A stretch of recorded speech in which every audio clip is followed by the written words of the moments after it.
In this presentation, I lay out a short history of some women of Taiwanfu whose commitment to chastity was honored by the creation of space for their continued veneration.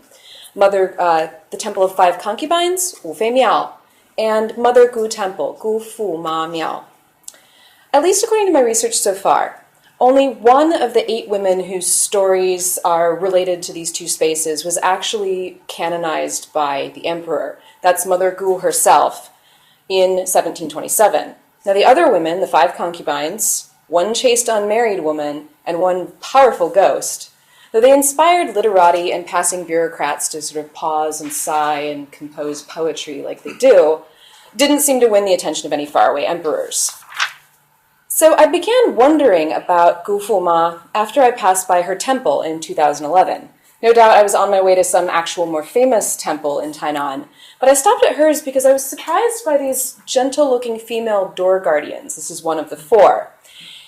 And so first I began thinking about, what is this temple? Trying to understand her tale, just who is Mother Gu?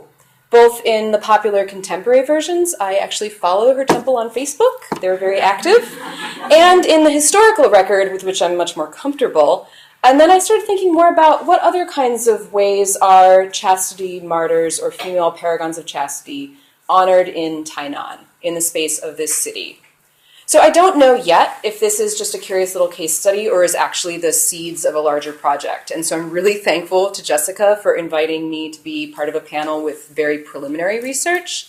And I'm also really grateful to Matt Sommer for being our discussant, because it's his work on the state and society and sex and Janet Tice's work that runs through this presentation. And I also am looking forward to any questions or comments you, my audience, will have during Q&A or afterwards, because all of this helps me as I continue to conceptualize what's going on in this paper. So what is at stake in thinking with these frontier chastity paragons? At this stage, I'm thinking of this paper as an expansion of and a response to something Matt wrote about a comment on Wolf and Huang's conclusions about widow remarriage in Marriage and Adoption in China, 1845 to 1945. And Wolf and Huang said that based upon the one Taiwanese community that they studied, where it seemed that widow remarriage occurred without any real negative consequences, they argued that the practice was relatively common and relatively accepted throughout China in the late Qing.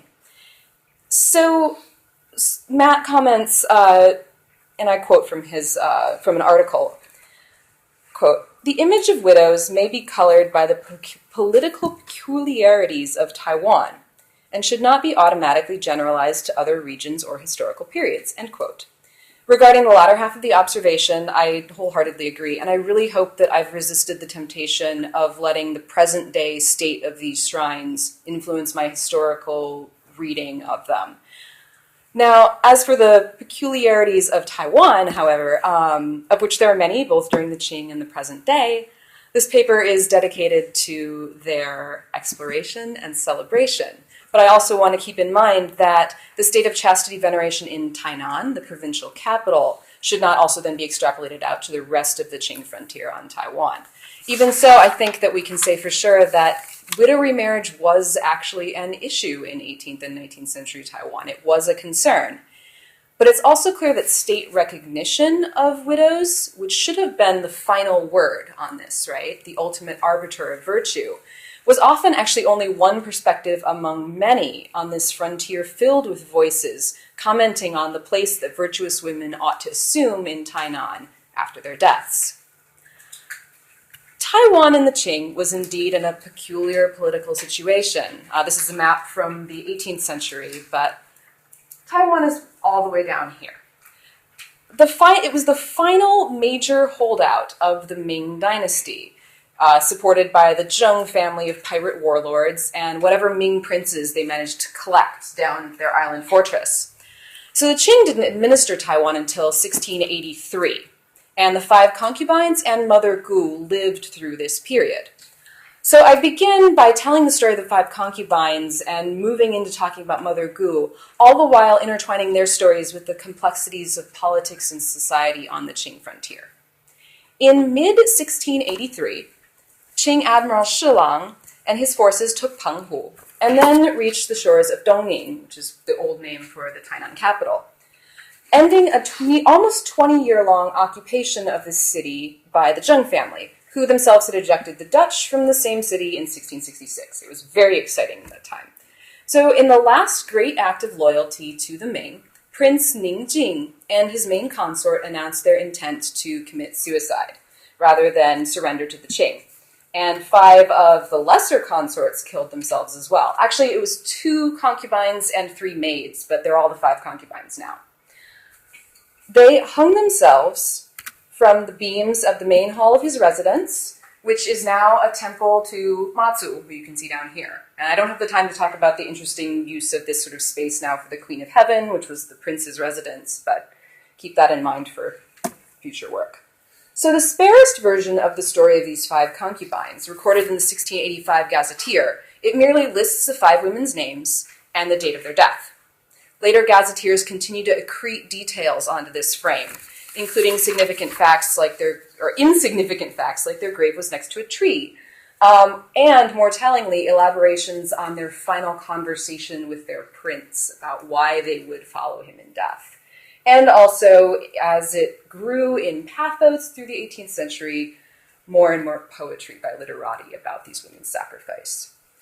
When the 5 concubines were buried, separate from their prince, in a tomb outside the city, the political status of the island was an open question. Contrary to what the prince might have feared, the Qing actually treated the Ming loyalists and pirates relatively well and incorporated them into the Manchu army and sent the remaining princes back to China to actually live out their lives. There was not mass slaughter that was feared. But the Qing administration back up in Beijing wanted to abandon Taiwan. They thought it was absolutely useless and worthless to defend something way out there filled with barbarians. Admiral Shilang yet again argued that if Taiwan was left alone, it would turn into another pirate haven. And so the Qing had to maintain a presence there to keep control of the region and protect their own coast back on Fujian. And so Taiwan was reluctantly included into the Qing Empire. If you can read the text on this, it basically says that over here on the east side, it's all barbarians, but we've at least got this section here. So reluctantly, the Qing brought Taiwan in and established a heavy military presence and a rather lean civil administration in Tainan. Also, they tried to get as many people from China to go back to China, such that Shilang says by 1684, a year after his takeover, half of the residents had gone back. They also instituted very strict immigration limitations so that anybody who was going to Taiwan from Fujian to labor in these areas, they could not bring their wives, they could not bring their families, they could not bring their children. It was a bachelor society.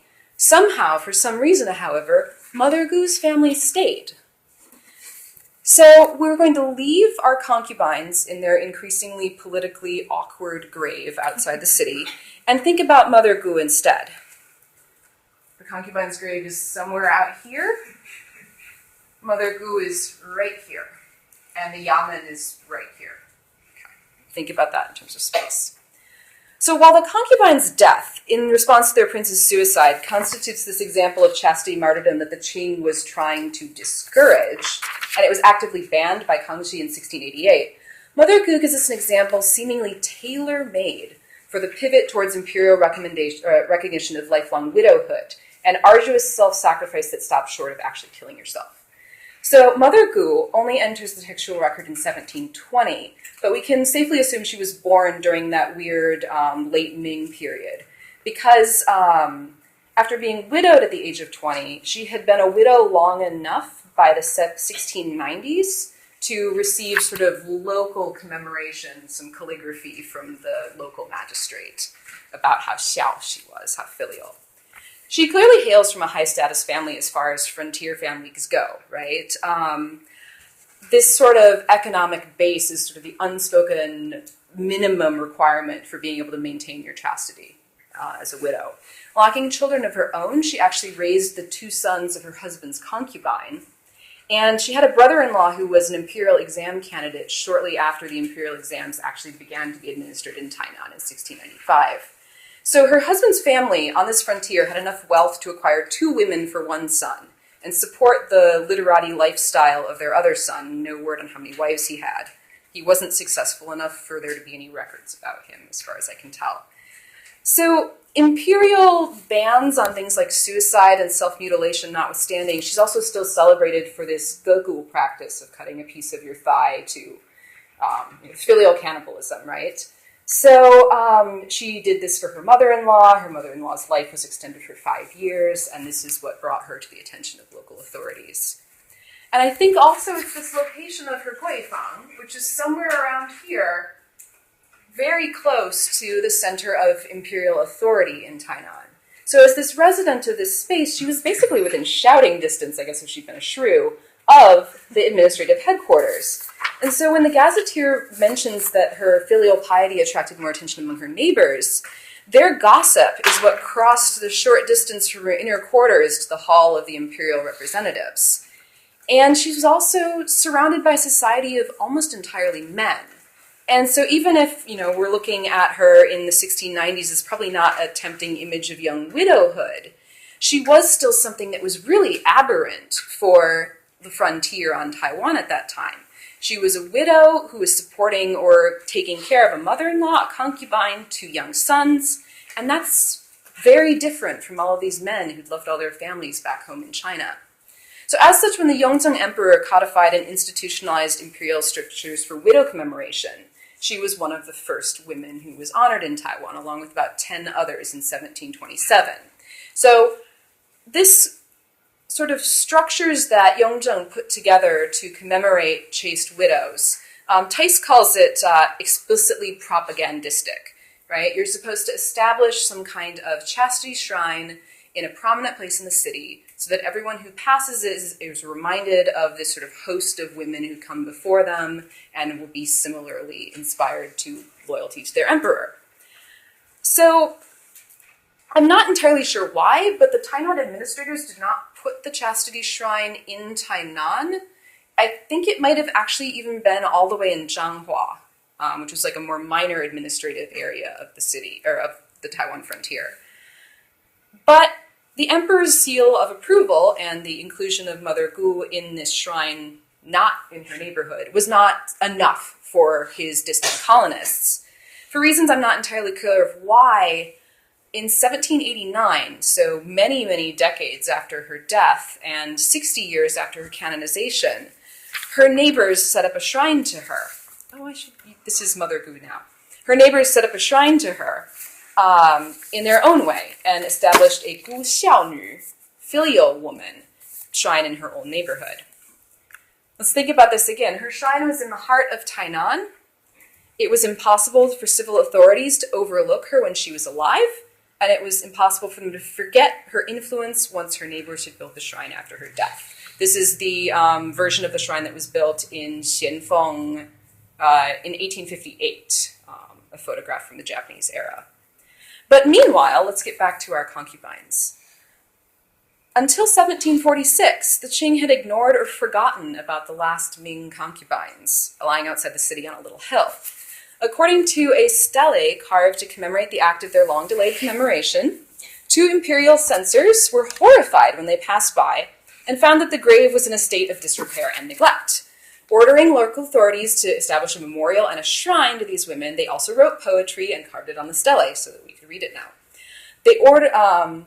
They also said, and I quote, "This shrine had to be established to exhort the weak and ignorant people overseas and continue the urgent business of promulgating the sacred cultural reforms." This is absolutely intended at fixing the frontier into the Qing sphere of morality. Although more literati would write poetry about these women and come visit their grave, and they are still receiving some level of commemoration now with like makeup, yes, in front of them because they're concubines and must be pretty. It doesn't actually seem to have had much effect on Tainan overall. It doesn't appear on any maps of the city before we get into the 20th century because it was outside the city walls. And while it was in sort of the sad disrepair it was in the early 20th century, while the locals took to calling the site, which is called Kuidou in the stele, Guiyaso Ghost Hill in the local Taiwanese. So in the 19th century, however, we get back to Mother Gu, who was credited with inspiring Chen Shouniang, one of Tainan's most famous and dangerous ghosts, and Huang Baogu, the chaste maiden whose statue actually now officially shares Mother Gu's altar. As with the concubines, the sensational deaths of these women inspired much poetry. Chen Shouniang, as a preface about her, relates, lived in the same neighborhood as Mother Gu and was inspired by her. This is the proximal use of Mother Gu's temple to justify Chen Shouniang's actions. When her husband died, she swore to remain chaste, like Mother Gu.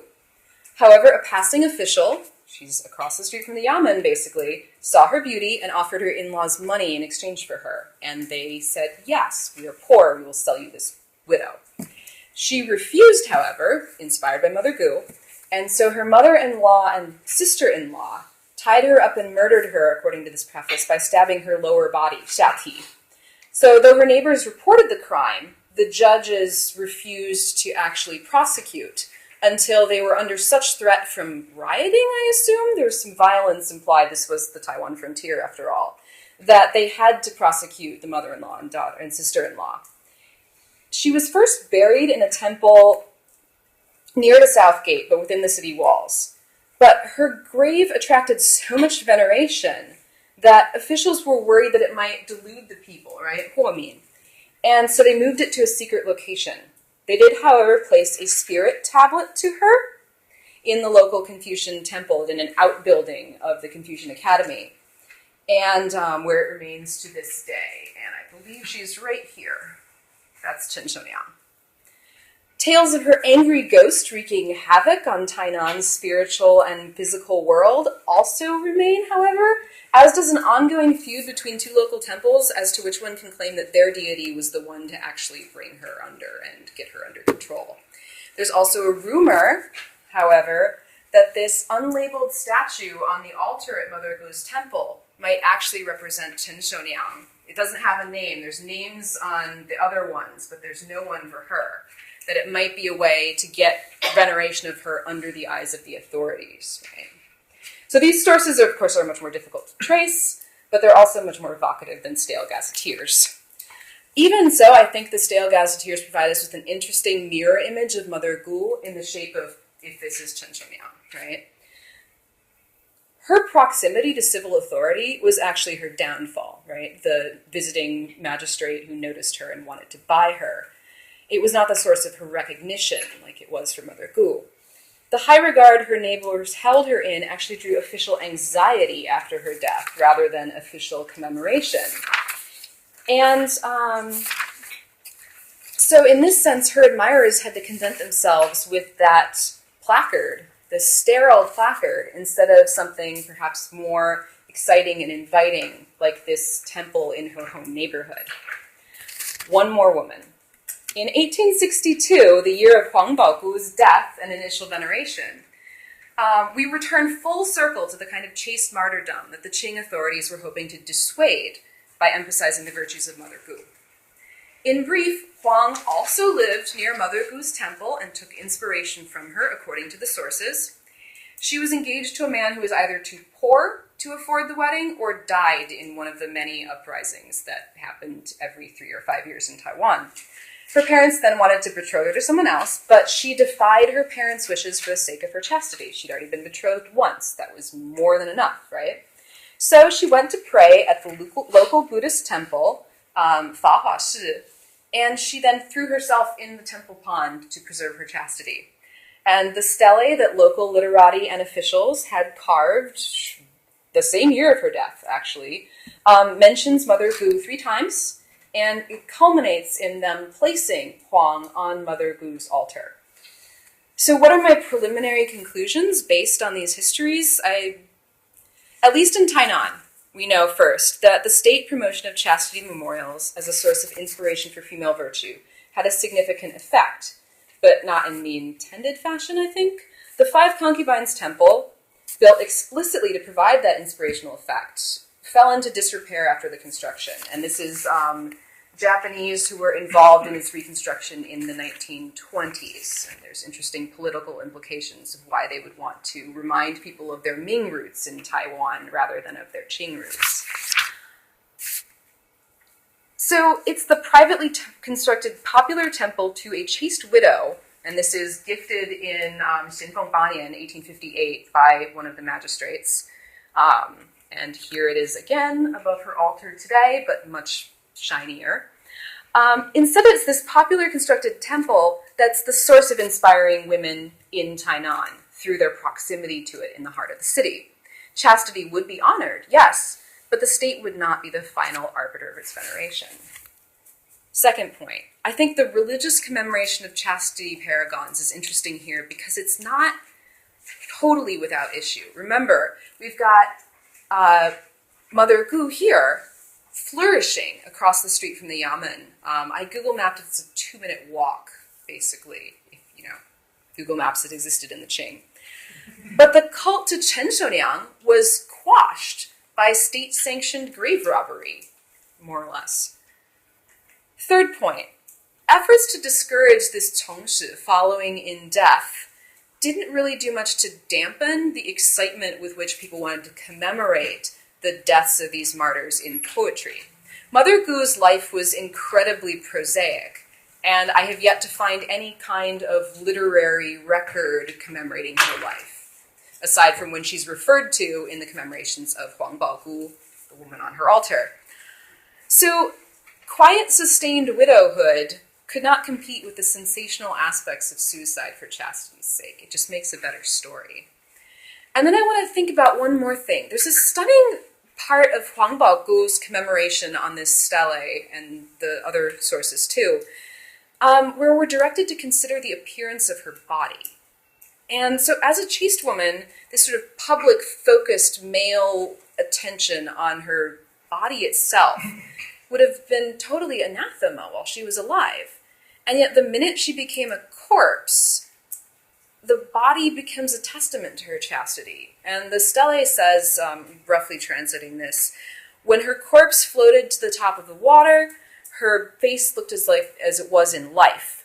Those who saw it thought it was strange and believed that it was like the qi of jielie, of her chastity dedication, that caused this to occur. I think this examination of the corpse speaks volumes about this fetishization of a chaste maiden. One whose purity was ensured in life by sequestering her and committing her to the lifelong ownership of one man.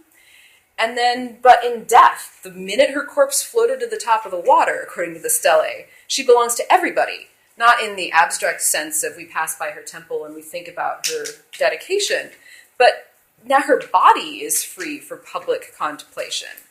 And we also see this too with Chen Shouliang, right? Whose corpse and her damaged xiati, lower body, was first unjustly declared to be uninjured, and then her grave was a site of pilgrimage, probably propitiation, actually, given her fearsome ghost reputation. And then her cult is dismantled by the state, asserting its ultimate authority over where her body can can lie, right? And it's going to lie somewhere secret and forgotten. So within the walls of Taiwanfu, such enthusiasm for female chastity radiated outwards from Mother Gu Temple. Located outside the city walls, the concubines remained silently, for the most part, where they'd lain during the final fall of the Ming.